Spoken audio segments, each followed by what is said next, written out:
He sat quietly in seat 1, a simple hoodie concealing the man who had just purchased the entire airline that morning, when a wealthy socialite demanded his seat and the flight crew sneered, forcing him to the back of the plane. They thought they had won. They thought power was about loud voices and expensive suits. They were wrong. 30,000 feet above the Atlantic, a single email would change everything. By the time the landing gear deployed, the pilot would be answering to the passenger in 64F, and the woman in 1A would learn that dignity has a price she couldn't afford. The early morning fog at London Heathrow was just beginning to lift, revealing the sprawling grey tarmac of Terminal 5. Inside the cabin of Flight 882, bound for New York, the air was still stale, smelling faintly of recycled coffee and sanitizer. Isaiah Carter adjusted the noise-cancelling headphones over his ears, leaning back into the plush leather of seat 1A. He closed his eyes, exhaling a long, slow breath. It had been a grueling 72 hours. The negotiations had been relentless, the lawyers pedantic, and the numbers dizzying. But the ink was dry. As of 4:00 a.m. that morning, Isaiah didn't just fly with Oceanic Imperial Airlines. He owned 51% of it. He didn't look like a majority shareholder. He didn't look like a man who could buy the aircraft he was sitting in with a wire transfer. Isaiah was dressed in a charcoal grey hoodie, comfortable black joggers, and a pair of worn-in sneakers. The only hint of his status was the vintage timepiece on his wrist, a Patek Philippe that cost more than most houses. But to the untrained eye, it was just a watch. He preferred it this way. He had grown up in a neighborhood where flashing wealth was a target on your back, and he had carried that survival instinct into the boardroom. Silence was his weapon. Observation was his shield. The first-class cabin was largely empty, save for an elderly couple dozing in row 2 and a tech executive typing furiously in 4F. Isaiah took a sip of his sparkling water, enjoying the solitude before the chaos of the transatlantic crossing began. He had specifically requested no fanfare. No, welcome aboard, Mr. Carter. No special treatment. He wanted to see his investment as a regular customer saw it. He wanted to know the truth of the airline service, unpolished and raw. He was about to get exactly what he wished for. The commotion started at the boarding door. It was a sharp, piercing sound, the sound of high heels striking the floor with aggressive purpose, accompanied by a voice that seemed designed to cut through glass. I don't care what the computer says. Check it again. I always sit in 1A. It's my seat. It has been my seat for 5 years. Isaiah didn't turn around initially. He adjusted the volume on his jazz playlist, hoping the disturbance would settle. It didn't. Ma'am, please, if you could just show me your boarding pass. A flight attendant's voice wavered, sounding strained. I don't need to show you anything. Do you know who my husband is? He's the reason you have a job. Isaiah sighed, pausing his music. He slid the headphones down around his neck and turned his head slightly. Standing at the entrance of the first-class cabin was a woman who looked like she had been carved out of marble and resentment.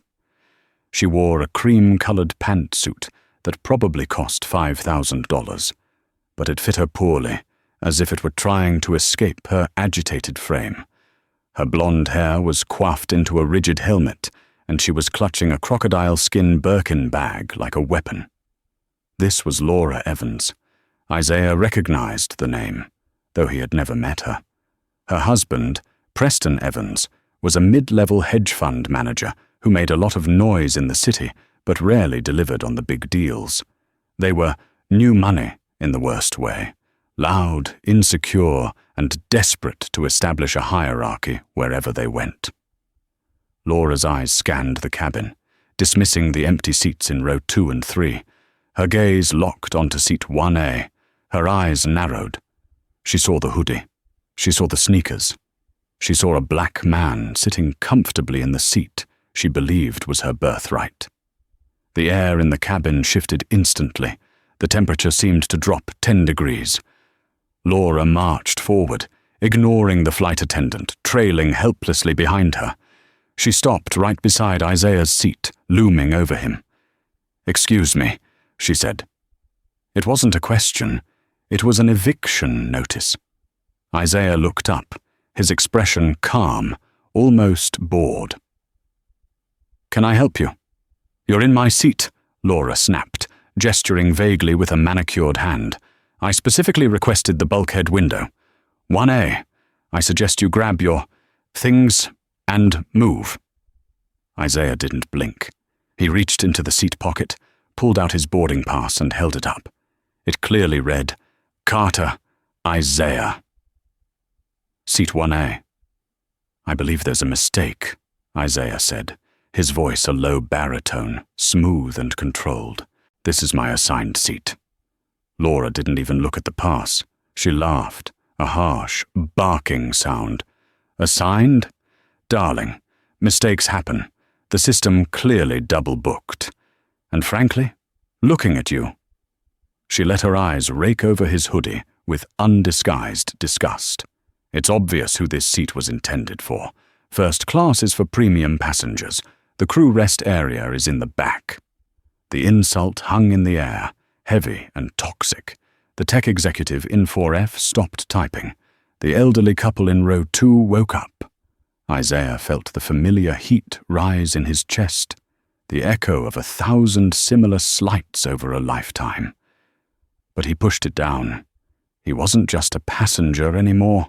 He was the owner, and he was currently auditing his staff's conflict resolution skills. "I paid for this ticket," Isaiah said simply.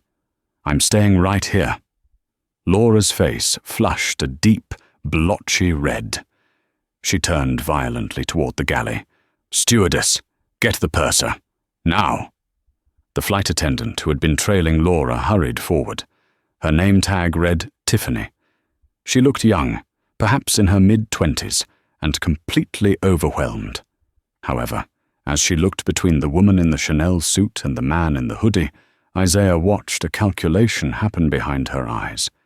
It was a calculation based on bias, fear, and superficiality. "Is there a problem here, Ms. Evans?" Tiffany asked, her voice syrupy sweet as she addressed Laura, but turning cold as she glanced at Isaiah. "Massive problem," Laura spat, pointing a finger at Isaiah's face. "This man is refusing to vacate my seat. I have a platinum status with this airline. I demand you rectify this immediately." Tiffany turned to Isaiah. Her posture stiffened. She didn't smile. "Sir, may I see your boarding pass?" Isaiah handed it to her again. Tiffany studied it, frowning. She tapped at her tablet. It does say 1A, she muttered, mostly to herself. "Well, change it," Laura shrieked. "I am not sitting in row 2. I need the legroom. And I certainly am not sitting next to him if you move him across the aisle. I want him out of this cabin. He's aggressive. He's making me feel unsafe." Isaiah raised an eyebrow. He hadn't moved an inch. He hadn't raised his voice. He was arguably the most static object on the plane. "Aggressive?" Isaiah repeated, a dry chuckle escaping his lips. "I haven't stood up." Tiffany looked at Laura, then back at Isaiah. She made a choice. It was the wrong choice. "Sir," Tiffany said, her voice taking on a patronizing tone usually reserved for unruly children, "we have a VIP passenger who has a specific seating requirement due to medical needs." She improvised the lie poorly. "We're going to need to reaccommodate you." "Reaccommodate me where?" Isaiah asked. "We have a seat available in Economy Plus. It's quite comfortable. We will, of course, refund the difference in the ticket price." Isaiah stared at her. "You want to downgrade me, a paying first-class passenger, to economy, because she wants my seat?" "It's an operational necessity," Tiffany insisted, crossing her arms. If you don't cooperate, we will have to view this as non-compliance." "Non-compliance?" Isaiah said softly. "You're threatening to kick me off the plane?" "If you continue to be difficult, yes," Tiffany said. She was gaining confidence now, emboldened by Laura's nodding approval. Captain Rogers does not tolerate disturbance in the premium cabin. "He's disturbing the peace," Laura chimed in, adjusting her blazer. "Look at him. He probably used stolen miles to get the ticket anyway. Does he even have a job?" Isaiah looked at Tiffany, waiting for her to correct the woman, to defend the passenger who had done nothing wrong. Tiffany said nothing. She just tapped her foot impatiently. "I'd like to speak to the captain," Isaiah said. "The captain is busy with pre-flight checks," Tiffany snapped. "Then I suggest you get him, because I'm not moving for anyone other than the pilot in command." Tiffany huffed, spinning on her heel. "Fine, but you're digging your own grave." She stormed toward the cockpit. Laura smirked, leaning down to whisper to Isaiah. "You can't win, you know. People like you. You're just placeholders until the real people show up." Isaiah didn't respond. He reached into his pocket and pulled out his phone. He didn't text a lawyer. He didn't text a friend. He opened the encrypted email app connected to the board of directors of Oceanic Imperial Airlines. He began to type a draft.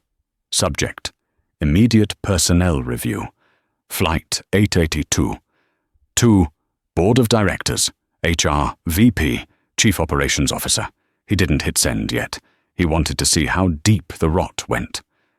Minutes later, the cockpit door opened. A man with silver hair and 4 gold stripes on his shoulder boards stepped out. Captain Rogers. He was a man of the old guard, tall, broad-shouldered, carrying himself with an air of absolute authority that bordered on arrogance. He walked into the first-class cabin, Tiffany trailing behind him like a vindictive shadow. Rogers didn't look at Isaiah at first. He looked at Laura.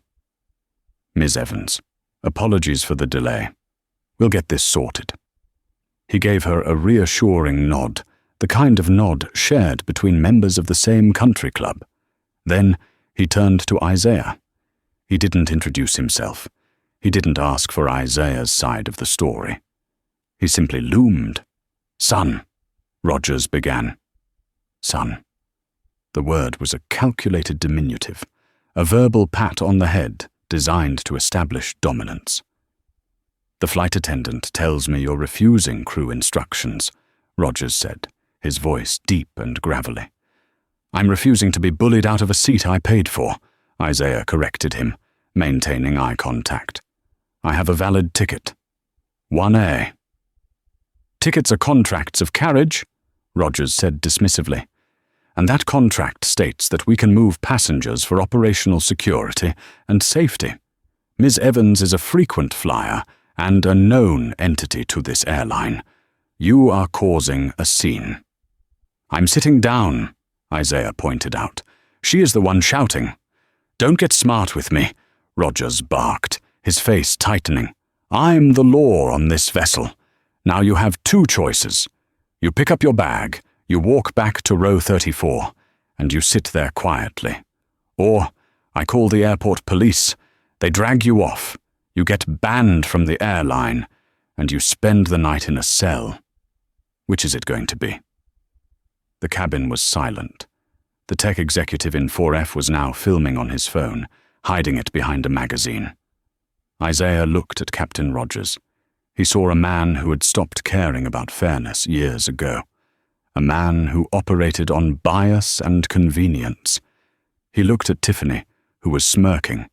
He looked at Laura, who was practically vibrating with triumph. Isaiah realized that winning this argument right now would result in him being dragged off the plane. And if he was off the plane, he couldn't execute what needed to be done. He needed to be in the air. He needed the plane to be in his jurisdiction. The sky. Slowly, Isaiah stood up. He was taller than Rogers, a fact that seemed to surprise the captain. Isaiah towered over him by 2 inches. "Fine," Isaiah said. His voice was terrifyingly calm. "I will move." Laura clapped her hands together once. "Finally! God, why does everything have to be a struggle with these people?" "Tiffany," Rogers said, relaxing now that he had won. "Escort him to 34B. Ensure he doesn't cause any more trouble." "Yes, Captain." Isaiah grabbed his backpack. He didn't look at Laura as he passed her, though she made a point of shrinking away as if he were contagious. "Make sure you sanitize that seat," Laura said loudly to Tiffany. "I don't know where he's been." Isaiah walked down the aisle. The walk of shame. He passed the business class cabin, where eyes followed him with a mix of pity and suspicion. He passed the Economy Plus section. He kept walking until he reached row 34. It was a middle seat, right near the rear lavatories. The air smelled of chemicals. The seat did not recline. Isaiah sat down, squeezing his frame into the tight space. The passenger next to him, a teenager with bright green headphones, looked at him. "Rough day?" the kid asked. Isaiah smiled, a small, tight smile that didn't reach his eyes. "You have no idea, but it's about to get much worse for someone else."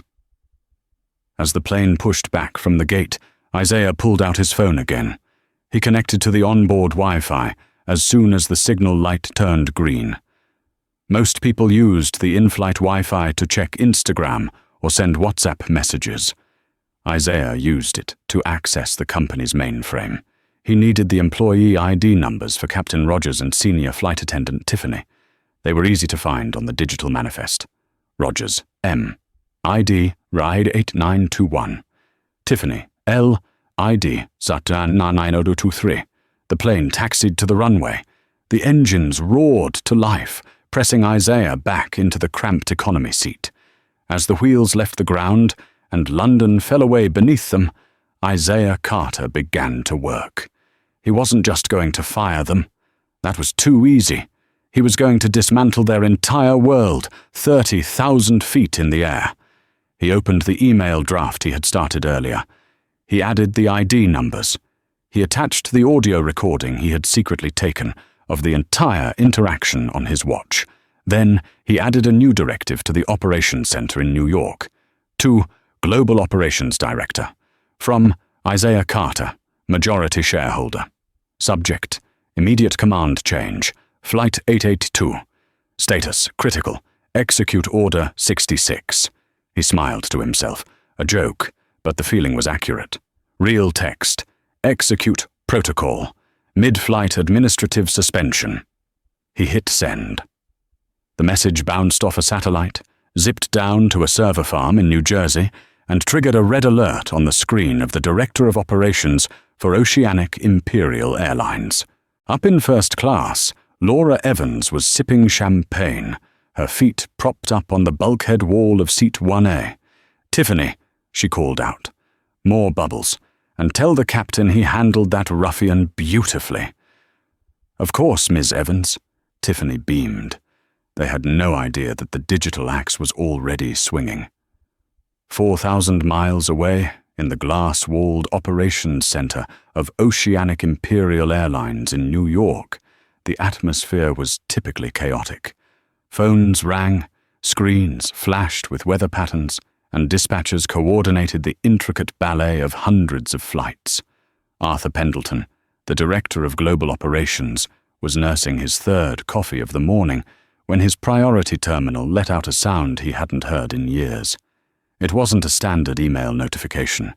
It was the board-level override chime, a sound reserved for catastrophic emergencies or direct communications from the ownership. Arthur frowned, setting his coffee down. He swiped his badge to unlock the secure message. When he read the sender's name, Isaiah Carter, his blood ran cold. The memo about the acquisition had circulated only hours ago. Carter was the mystery buyer, the man who had just dropped $4 billion to take control of the company, and apparently he was currently on board Flight 882. Arthur read the subject line. Immediate personnel review.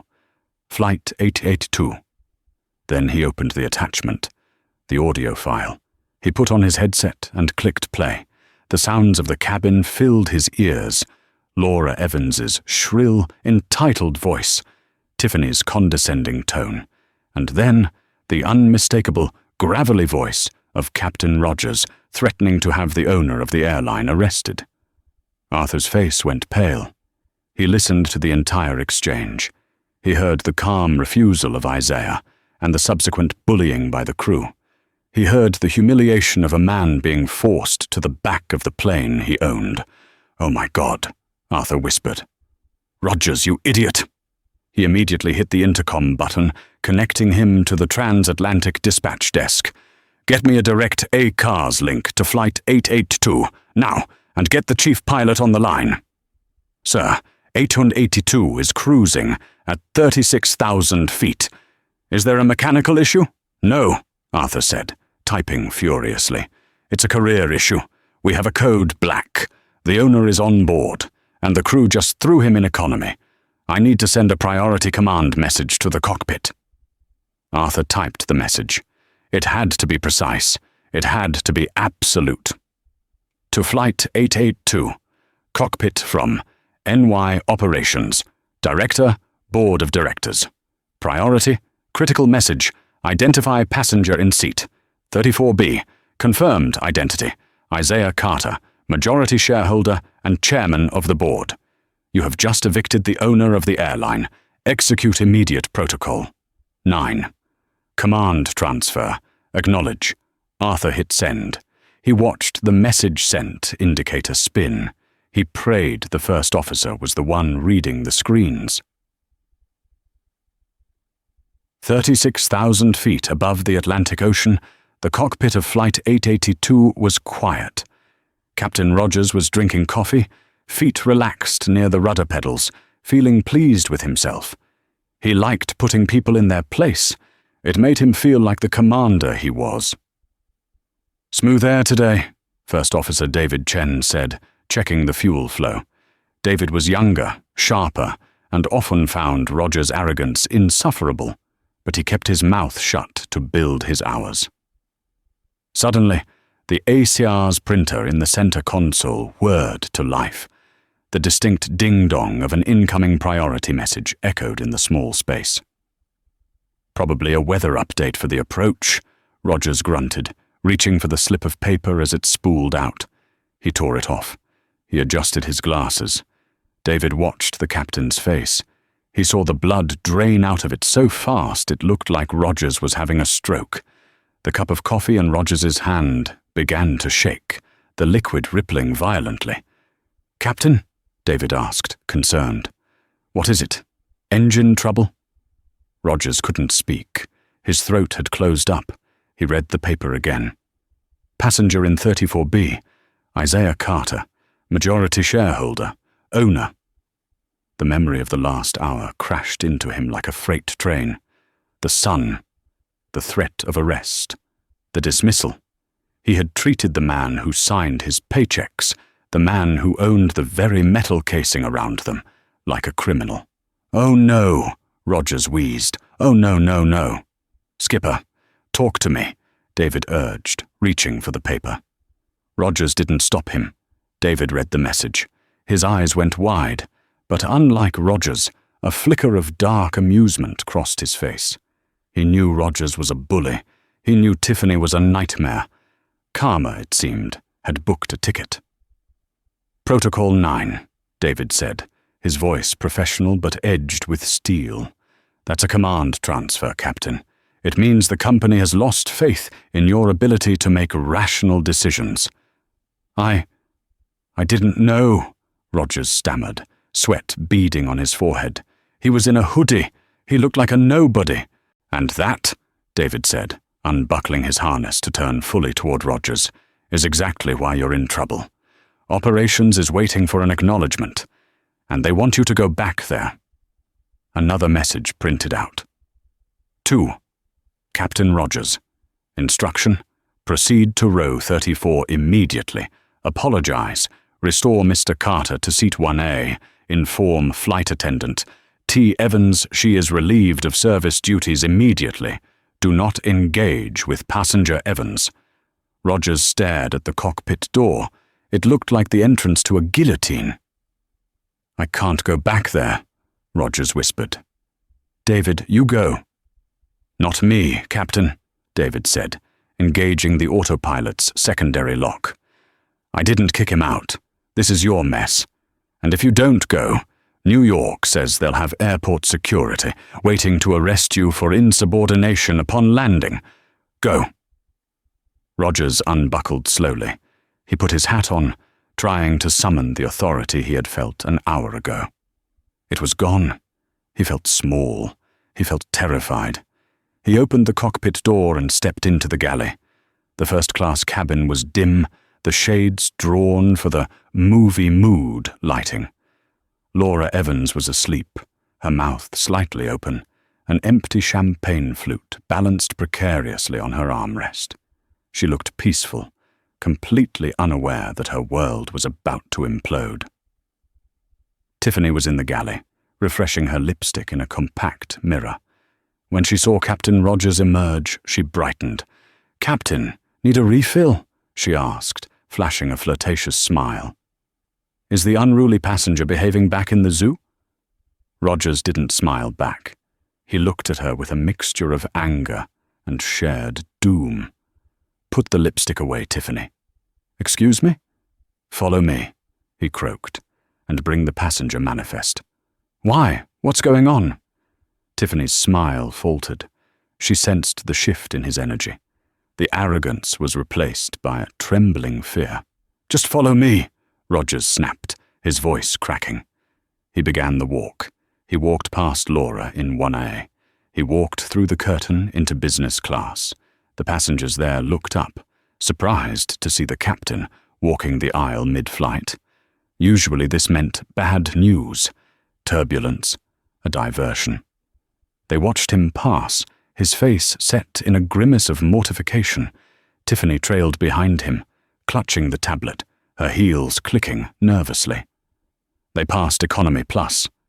Then they entered the main economy cabin. Hundreds of eyes turned to watch them. The captain of the ship, in full uniform, was navigating the narrow aisle, bumping shoulders with passengers, heading deep into the rear of the plane. Row 10, row 20, row 30. The air in the back of the plane was warmer, stuffier. The smell of the lavatories was stronger here.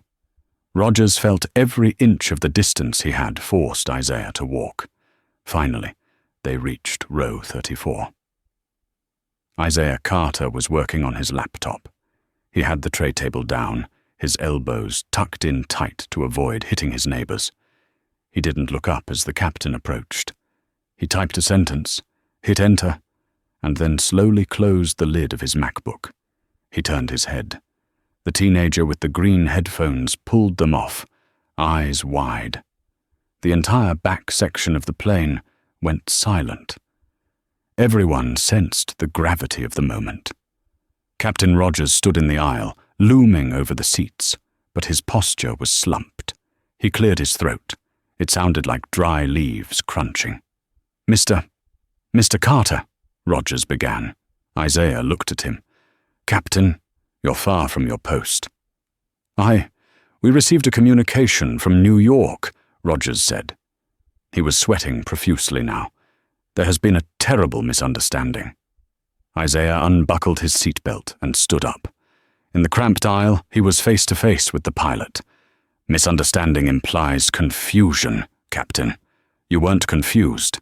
You were prejudiced. You were arrogant. And you were wrong." Tiffany, standing behind Rogers, finally looked at the manifest she was holding. She tapped the screen, refreshing the data as the system updated from the ground. Her eyes bulged. The tag next to Carter, Isaiah had changed from standard green to a flashing gold bar that read, "Chairman, owner, do not offend." "Oh my God," Tiffany gasped. The tablet slipped from her fingers and hit the carpet with a dull thud. "Pick it up," Isaiah said.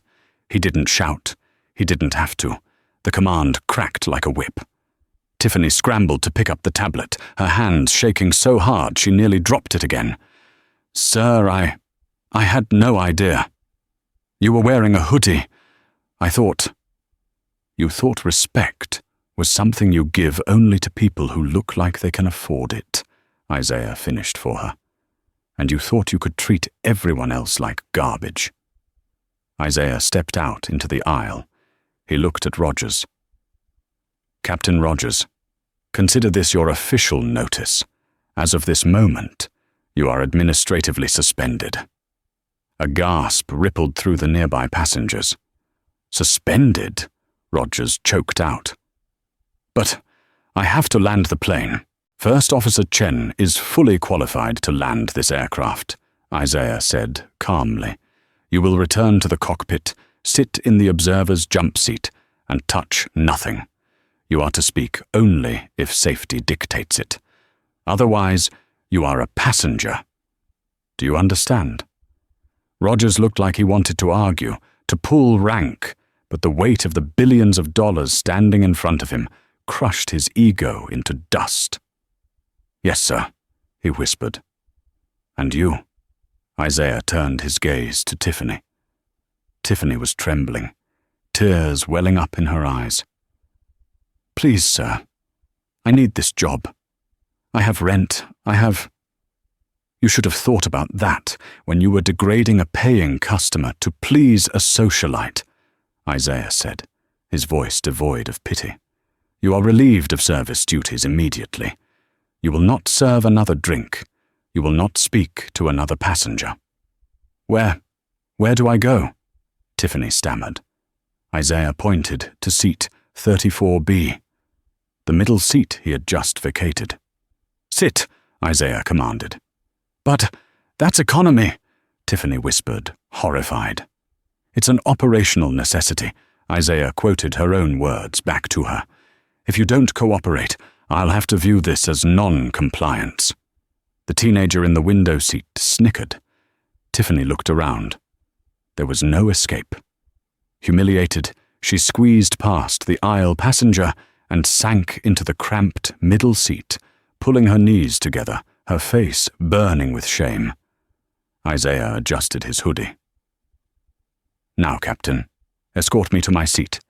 I believe I have a glass of champagne waiting for me." "Yes, Mr. Carter, right this way," Rogers said, bowing his head. The procession moved back up the aisle. But this time the dynamic had flipped. Isaiah walked in front, head held high. Captain Rogers walked behind him, carrying Isaiah's backpack like a bellhop.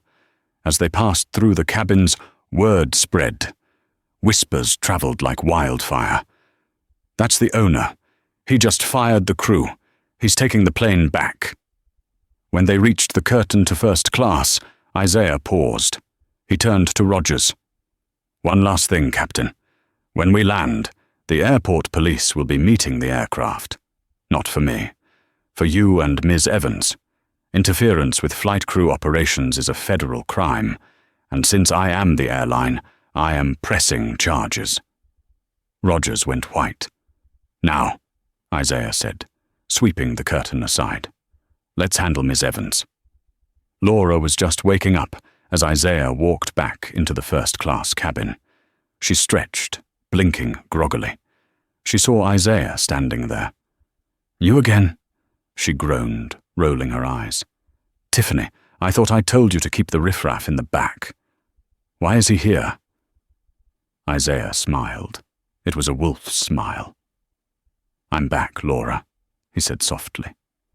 "And I've brought the manager." The curtain separating the chaotic energy of the main cabin from the sanctuary of first class was heavy, designed to keep noise and reality out. When Isaiah Carter pushed through it, holding it open for the man who was technically the captain of the vessel, the atmosphere shifted instantly. Laura Evans was just beginning to relax. She had kicked off her heels and was sipping a fresh glass of champagne, staring out the window at the endless blue horizon. She felt vindicated. The world had righted itself. The riffraff had been banished to the back, and order had been restored. She heard footsteps and turned, expecting to see Tiffany with a warm towel or perhaps a refill. Instead, she saw the grey hoodie. The glass in her hand froze halfway to her mouth. Isaiah stood in the aisle, casting a long shadow that seemed to swallow the ambient light of the cabin. Behind him stood Captain Rogers, head bowed, clutching Isaiah's backpack like a chastised schoolboy carrying a teacher's books. "You again?" Laura groaned, the sound dripping with exhaustion and disdain. She didn't sit up. She didn't show fear. She simply rolled her eyes, treating his presence like a persistent stain she thought she had scrubbed away. "Tiffany, I thought I told you to keep the riffraff in the zoo. Why is he back here?" Isaiah didn't blink. He stepped fully into the cabin, his presence filling the space. He didn't look like a man who had been humiliated. He looked like a predator who had finished toying with his food. "I'm back, Laura," he said softly. His voice was a low rumble, calm but vibrating with an intensity that made the hair on the back of her neck stand up. "And I've brought the manager." Laura let out a sharp, incredulous laugh. She looked around the cabin, scanning the empty galley. "The manager? What on earth are you talking about? Are you expecting me to be intimidated by a shift supervisor? Sit down or leave. You're blocking my sunlight." Isaiah didn't move. He stood statue still, blocking the light, forcing her to look at him. "I'm not talking about a customer service agent in a polyester vest, Laura. I'm not talking about someone you can bully into submission. I'm talking about the owner of the aircraft you are currently sitting in." Laura blinked, her brain misfiring. The sentence didn't make sense. She looked at Captain Rogers, searching for an ally, for someone to laugh at this absurdity with her. "Captain, what is he saying?" Laura demanded, her voice rising an octave, becoming shrill and brittle. "Tell him to move. He's clearly delusional. He's harassing me again." Captain Rogers stepped forward. He looked aged, defeated. The commanding aura he had worn like armor an hour ago had disintegrated, leaving behind a frightened, small man. He cleared his throat, but the sound was weak. "Ms. Evans," Rogers said, his voice trembling so noticeably that Laura finally sat up straight. "There has been a significant error. This is Mr. Isaiah Carter." Rogers paused, taking a breath that seemed painful. "He is the chairman of the board for Oceanic Imperial Airlines. He acquired the majority stake in the company at 4 a.m. this morning. He owns the airline. He owns this plane." The silence that followed was louder than the roar of the jet engines outside. It was a vacuum, sucking the air out of the room. Laura's mouth opened and closed like a fish out of water. She looked at Isaiah's hoodie. She looked at his worn sneakers. She looked at the expensive watch she had previously dismissed as a fake or stolen item. The pieces of the puzzle slammed together with violent force. That's impossible," she stammered, her face flushing a deep, blotchy crimson. Look at him. He's wearing a hoodie. People like him don't own airlines."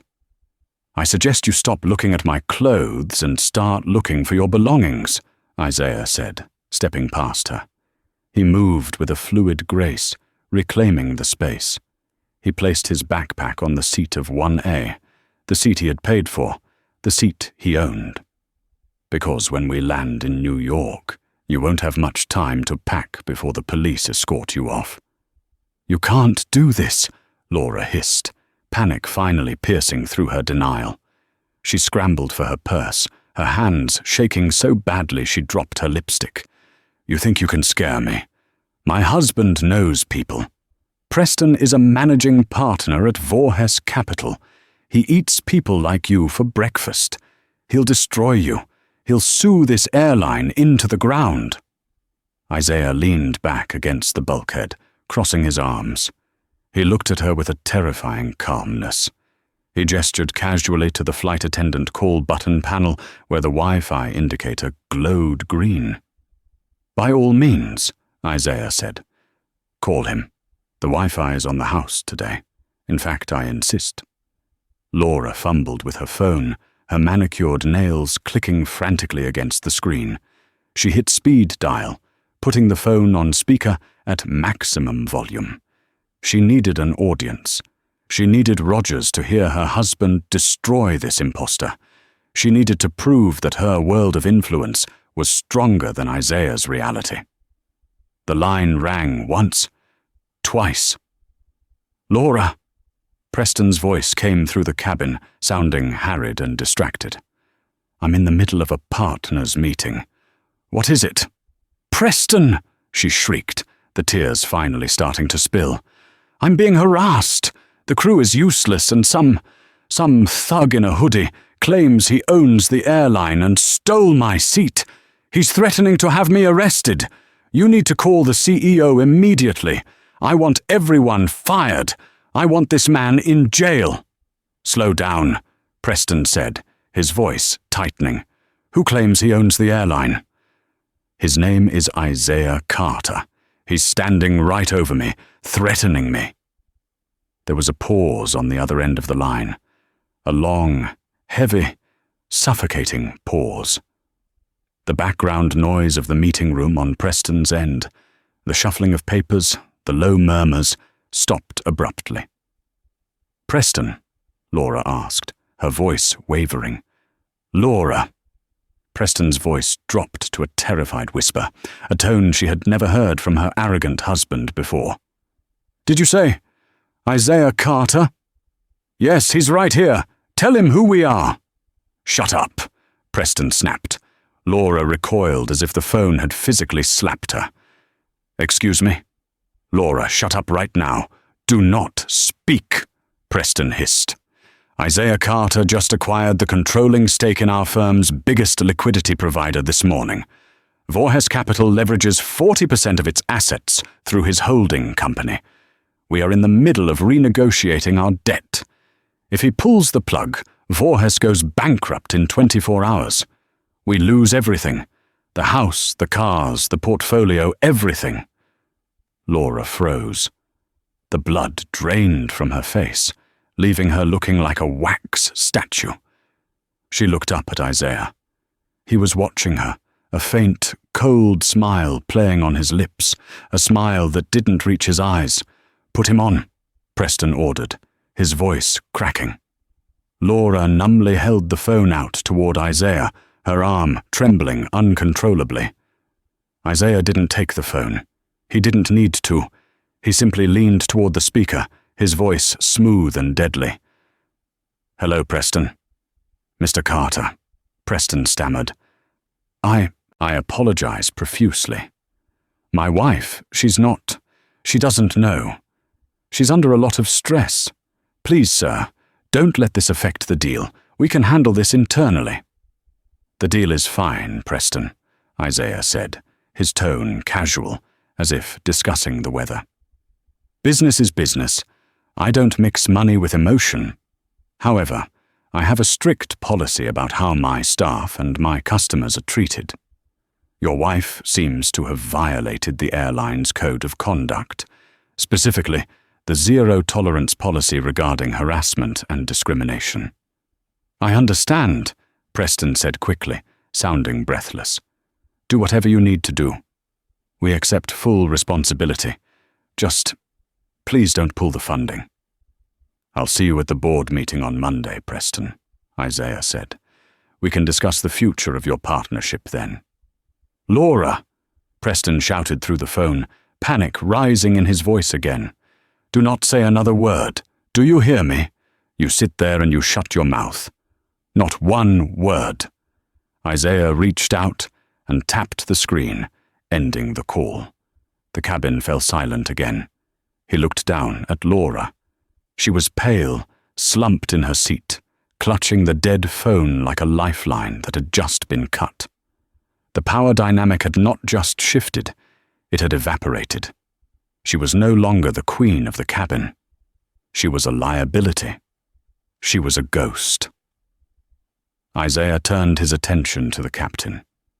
"Captain Rogers," Isaiah said, not looking away from the weeping woman. "Yes, sir." Rogers answered instantly, his voice hoarse. "I believe Miss Evans is feeling unwell. She seems to have lost her voice. Please ensure she is not disturbed for the remainder of the flight. No service, no champagne. And if she speaks, even a whisper, restrict her physically." "Understood, sir," Rogers said, standing at attention. Isaiah finally sat down, in seat one way. He adjusted the recline, settled into the leather, and put his noise-cancelling headphones back on. He selected his jazz playlist, the smooth saxophone filling his ears. He closed his eyes. For the next 6 hours, the cabin was a tomb. Laura Evans sat in seat 1B, staring straight ahead at the bulkhead wall. Tears streamed silently down her face, ruining her makeup, leaving black streaks of mascara on her cheeks. She didn't dare move. She didn't dare ask for water. She was trapped in a glass cage of her own making, sitting next to the man she had tried to crush, realizing that he held her entire life in the palm of his hand.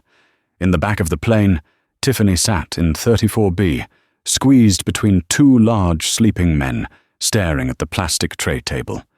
And in the cockpit jump seat, Captain Rogers watched the clouds roll by, knowing it was the last time he would ever see this view. The karma wasn't just hitting back, it was flying the plane. The descent into John F. Kennedy International Airport was deceptively smooth. Outside the windows, the sprawling grid of Queens rose up to meet them, bathed in the golden light of the late afternoon sun. Inside the cabin of Flight 882, however, the atmosphere was suffocating. The air felt heavy, charged with the static of impending doom. For 6 hours, the silence in the first-class cabin had been absolute. Laura Evans hadn't moved from seat 1B. She sat frozen, her earlier rage replaced by a creeping, cold dread. She had spent the flight replaying the phone call with her husband, trying to convince herself that Preston could fix this. Preston always fixed things. But the memory of his terrified whisper, "Isaiah Carter just acquired the controlling stake," kept playing on a loop in her mind, fracturing her confidence piece by piece. In the cockpit, Captain Rogers stared blankly at the instrument panel. He watched First Officer Chen execute the approach checklist with mechanical precision. Rogers had performed these checks thousands of times over a 30-year career. He knew the rhythm of the switches, the hum of the hydraulics, the subtle vibration of the yoke. But today, he was a ghost in his own seat. He wasn't flying the plane. He was merely being transported to his own execution. "Gear down," Chen said, his voice devoid of its usual warmth. "Gear down," Rogers whispered, the words tasting like ash. The wheels kissed the tarmac of runway 4. Left with a gentle thud, the reverse thrusters roaring to life to slow the massive beast. As the aircraft slowed to a taxi speed, the usual chime signaled that the plane had exited the active runway. Passengers instinctively reached for their seatbelt buckles, eager to stand and stretch. But the fasten seatbelt sign did not turn off. Instead, the PA system crackled to life. "Ladies and gentlemen, this is First Officer Chen. Please remain seated with your seatbelt securely fastened. We have been directed to a remote holding stand. Local authorities will be boarding the aircraft to address a security incident. We appreciate your patience and cooperation." A ripple of confusion moved through the economy cabin. In first class, there was no confusion, only realization. Laura squeezed her eyes shut, her knuckles white as she gripped the armrests. The plane came to a halt away from the terminal gates, surrounded by the stark, industrial landscape of the tarmac. Through the window, passengers could see flashing red and blue lights reflecting off the fuselage. 2 Port Authority police cruisers and a black SUV were waiting. The forward cabin door opened with a hiss of depressurization. The cool New York air rushed in. But it brought no relief. 2 officers from the Port Authority Police Department stepped onto the aircraft, their expressions grim and professional. Following them was a woman in a sharp navy blazer, holding a clipboard with an air of lethal authority. This was the station manager for Oceanic Imperial's New York hub. They didn't scan the cabin for a chaotic threat. They knew exactly who they were looking for. "Captain Rogers?" the station manager called out, her voice projecting clearly into the silent cabin. Rogers stepped out of the cockpit. He had removed his hat, holding it against his chest like a shield. He looked older than he had in London, his posture slumped, the gold stripes on his shoulders seeming to weigh him down. "I am here," Rogers said, his voice barely audible. The station manager stepped forward, extending a hand, not for a handshake, but for a surrender. "Captain, per the directive of the chairman of the board, you are relieved of duty effective immediately. You are to surrender your identification badge, your airport security credentials, and your pilot's license for the purpose of the federal investigation." Rogers hesitated for a fraction of a second. That badge was his identity. It was his access to the world. Slowly, with trembling fingers, he unclipped it from his shirt. He placed it in her hand. "You are being investigated for gross negligence, violation of passenger rights, and interference with flight safety protocols," she continued, her tone clinical. "Please accompany the officers." Rogers nodded, looking down at the floor. As the officers escorted him off the plane, he didn't dare look at the passengers. He walked the aisle of the ship he used to command, now a prisoner of his own bias. The station manager turned her gaze to the first-class cabin. "Laura Evans." Laura stood up, her legs wobbly. She smoothed the front of her expensive pantsuit, trying to summon the ghost of her earlier arrogance. I really don't think this is necessary. I haven't done anything illegal. I just asked for a seat assignment change." "Ma'am, you are being detained for interference with a flight crew, disorderly conduct, and harassment," the officer said, stepping forward with a pair of zip ties. "Furthermore, the airline has issued a lifetime ban." "A ban?" Laura scoffed, a high-pitched, hysterical sound. "I'm a platinum member. You can't ban me. I have a trip to Milan next month." "You have been placed on the federal no-fly list, Mrs. Evans," the officer said, taking her wrist firmly. "You won't be flying to Milan. You won't be flying anywhere within the United States jurisdiction. If you want to cross the ocean, I suggest you look into boat schedules." The color drained from Laura's face completely.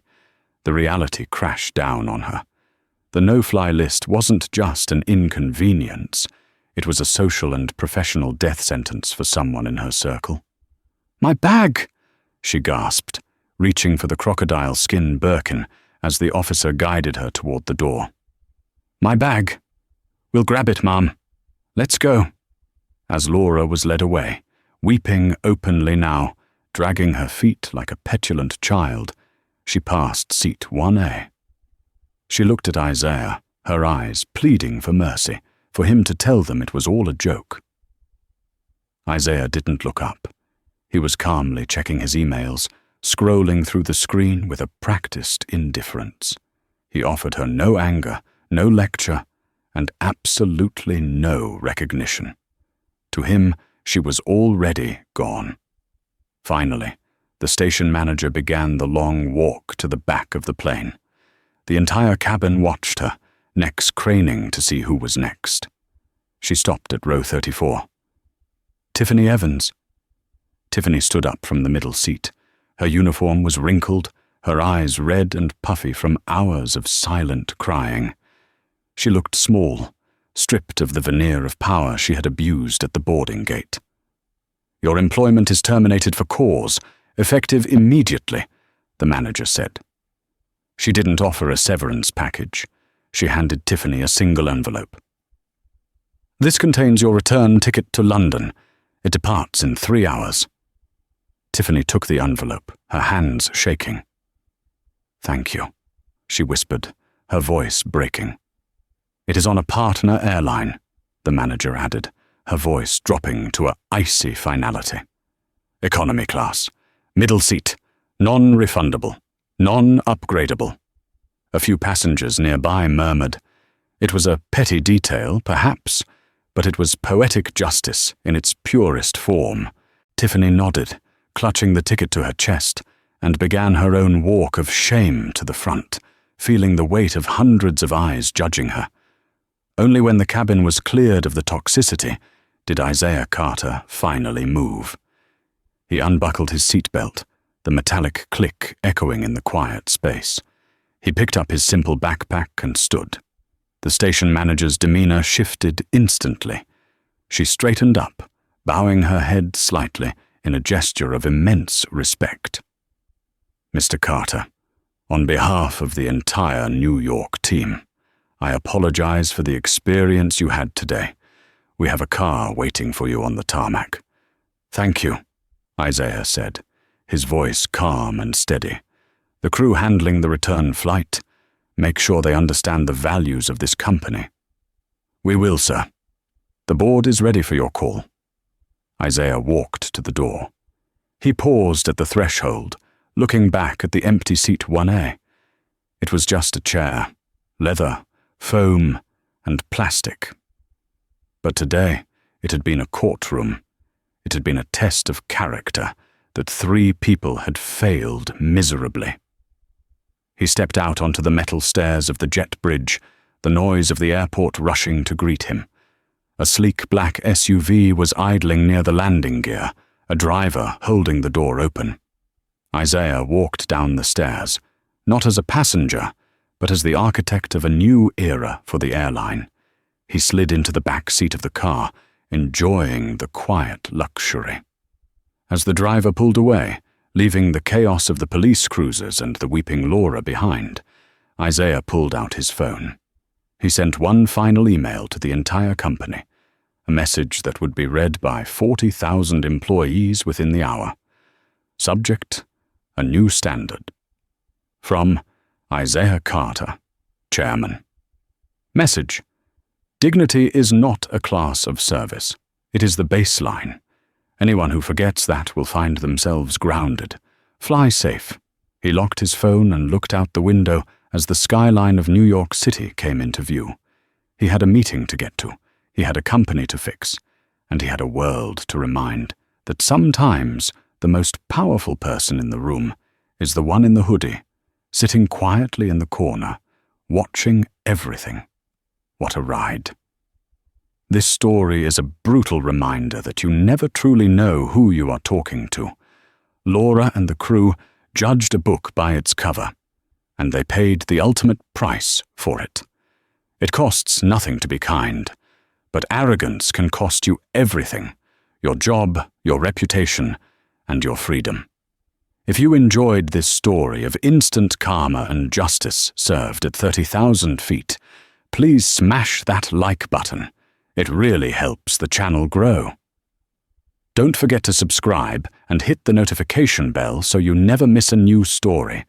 Share this video with someone who needs a reminder to stay humble. Thanks for watching, and see you in the next one.